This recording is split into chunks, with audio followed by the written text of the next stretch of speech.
No era un monstruo de película, era un hombre, uno que caminaba entre nosotros.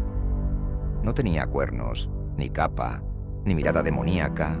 Tenía gafas, una sonrisa tímida y una bolsa de trabajo. Asesinó a más de 50 personas, niños, mujeres, hombres, y nadie lo detuvo durante años. No lo hizo por odio, ni por dinero. Lo hacía porque lo necesitaba. Esto no es ficción, es historia, es real, y ocurrió en silencio, mientras el mundo giraba.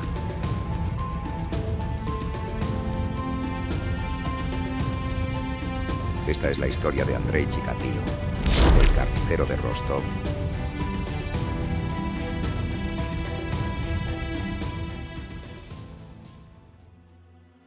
Vivimos en un mundo en el que las personas más monstruosas a veces pasan desapercibidas. Hoy no voy a contarte una historia de ficción. Voy a hablarte de una figura real. Alguien que vivió entre nosotros, que trabajó, que tuvo una familia y que al mismo tiempo ocultaba una mente completamente perturbadora. Andrei Chikatilo es uno de los asesinos más brutales de la historia. Y no se trata solo de los crímenes, sino de lo que revelan sobre nosotros, sobre el sistema, sobre el silencio que permite que estas cosas sucedan. Este canal Dementia nace para contar historias como esta, reales, crudas, a veces incómodas, pero en mi opinión muy necesarias. Si te gusta y te interesa lo extraño, lo oculto, lo que muchos prefieren no mirar, te invito a suscribirte, a tomar parte de esta comunidad que poco a poco reflexiona desde la oscuridad.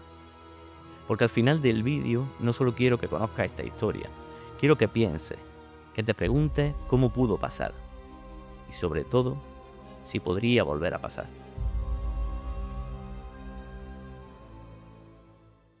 Andrei Romanovich Chikatilo nació el 16 de octubre de 1936 en Yabluchne, una aldea ucraniana olvidada, sumida en el barro, el frío y el hambre. Nació en medio del Holodomor, la hambruna artificial provocada por Stalin. Millones murieron.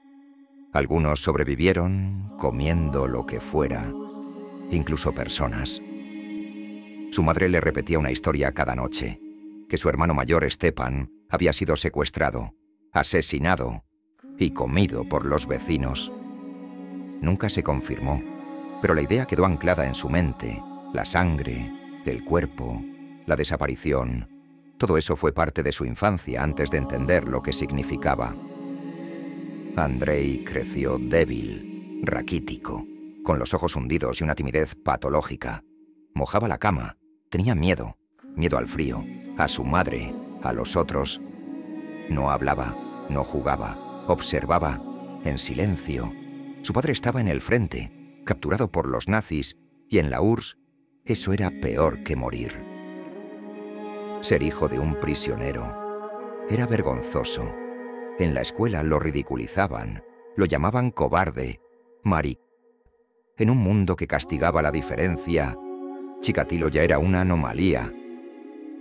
Pasaba horas leyendo solo, aprendía, era inteligente, pero algo dentro crecía torcido. No tenía con quién hablar, así que aprendió a hablar con él mismo. Así empezó la historia del asesino más brutal de la URSS, con un niño que tenía hambre y nadie lo escuchó.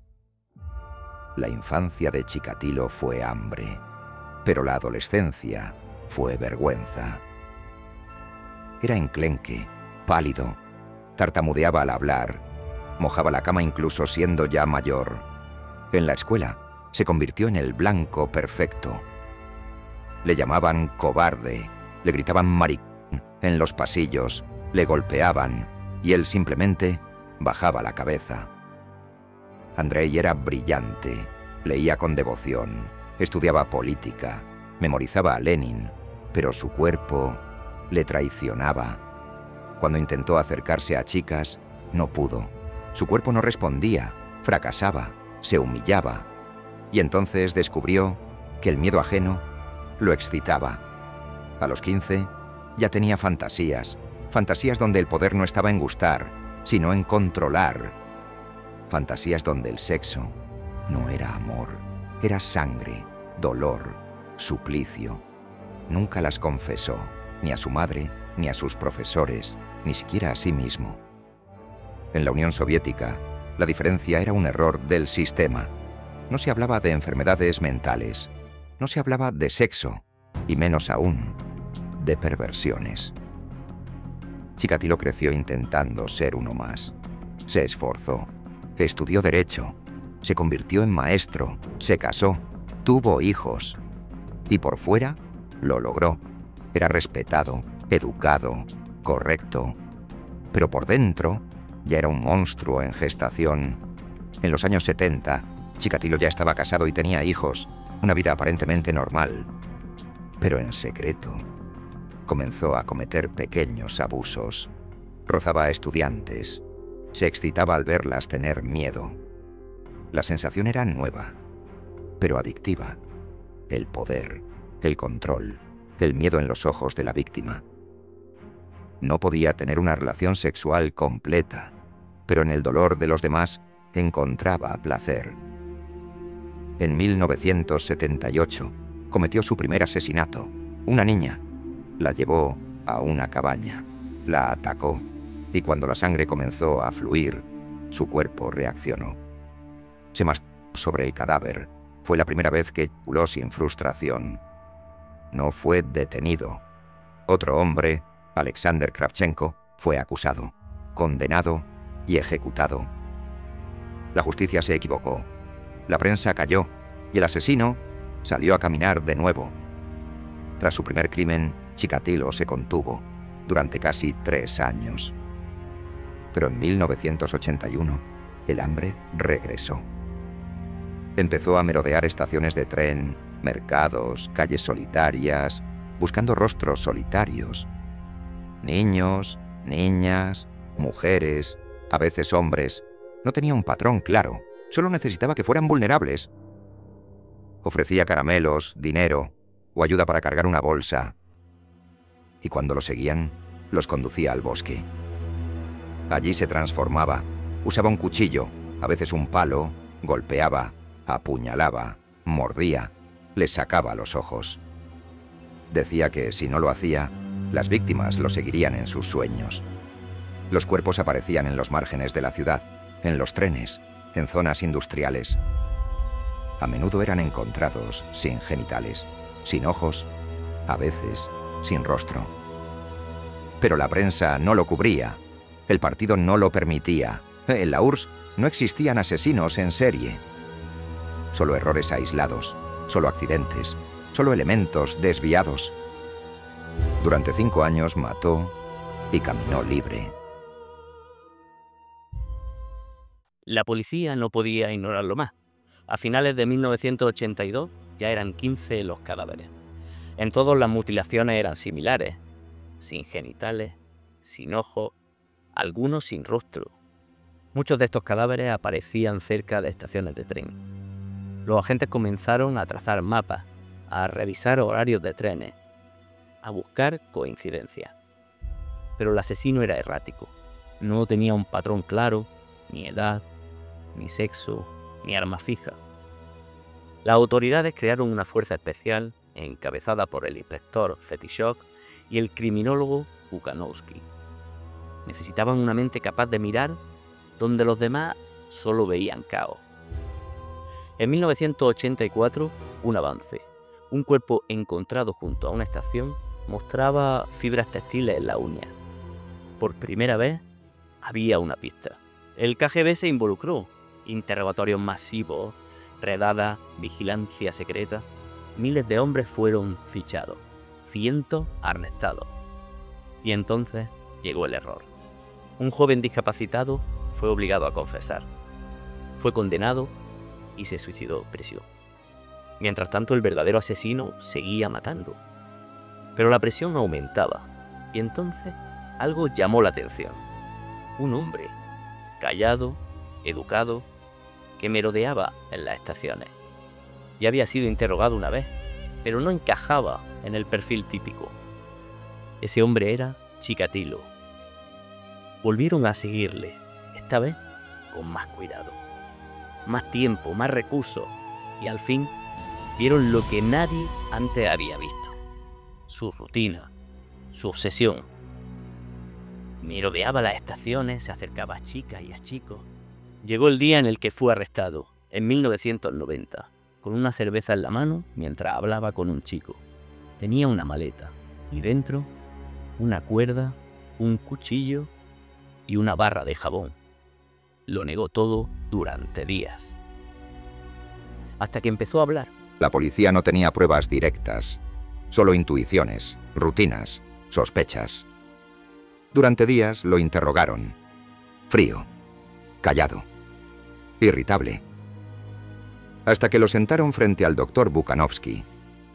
El psiquiatra no lo acusó, le habló. De represión, de traumas, de monstruos que crecen en silencio. Y Chikatilo se quebró. Yo soy el que buscan, dijo. Y entonces empezó a hablar y a hablar. Describió los crímenes con detalle. Fecha, lugar, cómo se ganaba su confianza, cómo los conducía al bosque, cómo usaba el cuchillo, cómo los ojos abiertos lo perseguían. Contó cómo se masturbaba sobre los cadáveres, cómo sacaba los órganos, cómo sentía alivio. No pedía perdón, no buscaba redención. Solo relataba, como si narrara un informe técnico. Llegó a confesar 56 asesinatos. Solo 53 fueron verificados. Los investigadores se enfrentaban a algo que nunca habían visto. Un hombre que era monstruo y era sistema, criado por el régimen y deformado por él. En 1992, el juicio comenzó y el mundo vio su rostro. Febrero de 1992. Rostov del Don. En la sala número 5 del Tribunal Regional se sienta el hombre al que llaman el carnicero. Andrei Chikatilo. Con un chándal gris, encadenado, con el cráneo parcialmente rapado, entra arrastrando los pies. Observa, sonríe, murmura. Los medios ya tienen su titular: el mayor asesino de la historia soviética. El juicio se convierte en un circo. Periodistas, curiosos, familiares de víctimas, todos quieren verlo. Pero él solo juega, se tapa la cabeza con una carpeta, se ríe, se orina encima, grita sin sentido. Algunos dicen que es una táctica, otros que ya ha perdido lo poco que le quedaba de humano. El fiscal lee los crímenes uno por uno, una letanía de horror. Niños desmembrados, mujeres mutiladas, ojos vaciados. Chikatilo interrumpe a veces, se ríe, aclara detalles, parece disfrutar. Los psiquiatras confirman, es cuerdo, entiende lo que hizo, sabe lo que está pasando. Y eso lo hace aún más aterrador. Durante las sesiones, muchas familias no soportan escucharlo.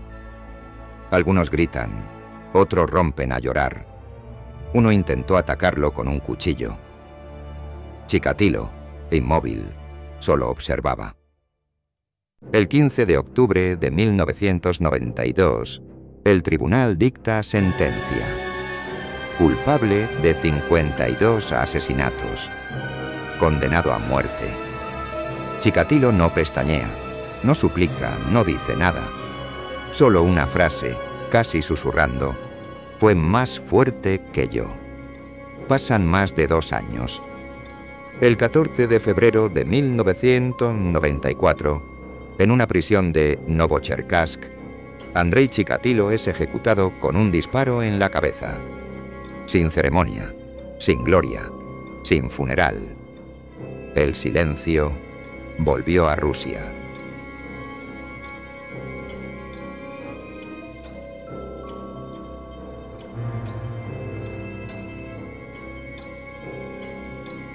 Andrei Chikatilo ya no respira.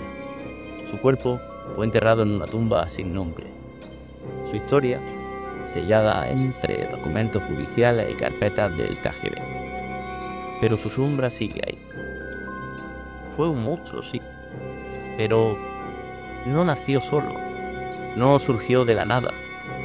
Fue hijo del hambre, de la guerra, del silencio, de un sistema que negó sus propios errores hasta que sangraron por las grietas. Durante años la URSS negó su existencia. No podía haber asesinos en serie, no en un país perfecto. La policía callaba, la prensa mentía y los cuerpos se acumulaban. Chikatilo no era solo un criminal, era el síntoma de un mundo que no escuchó a sus líderes, que no miró a sus enfermos, que convirtió el miedo en norma y el dolor en secreto. Su historia no es solo rusa, no es solo soviética, es humana, es universal. Porque siempre que el miedo calla el amor, siempre que la represión asfixie a la empatía, el monstruo encuentra su oportunidad. No hablaremos de él para glorificarlo, ni para justificarlo. Lo contaremos para no olvidar, porque el horror solo prospera donde no se mira. Bueno, y hasta aquí el vídeo de hoy en Dementia. Espero que te haya gustado, que te suscribas si no estás suscrito y que te quedes con nosotros en esta comunidad que estamos formando poco a poco. Ahora sí te lanzo una pregunta que me gustaría que respondieras en los comentarios. ¿Crees que Chikatilo fue un producto de su entorno o un monstruo desde el principio? ¿Puede la oscuridad ser creada o simplemente se revela? Ya te digo que te leo en los comentarios y un saludo. Hasta pronto.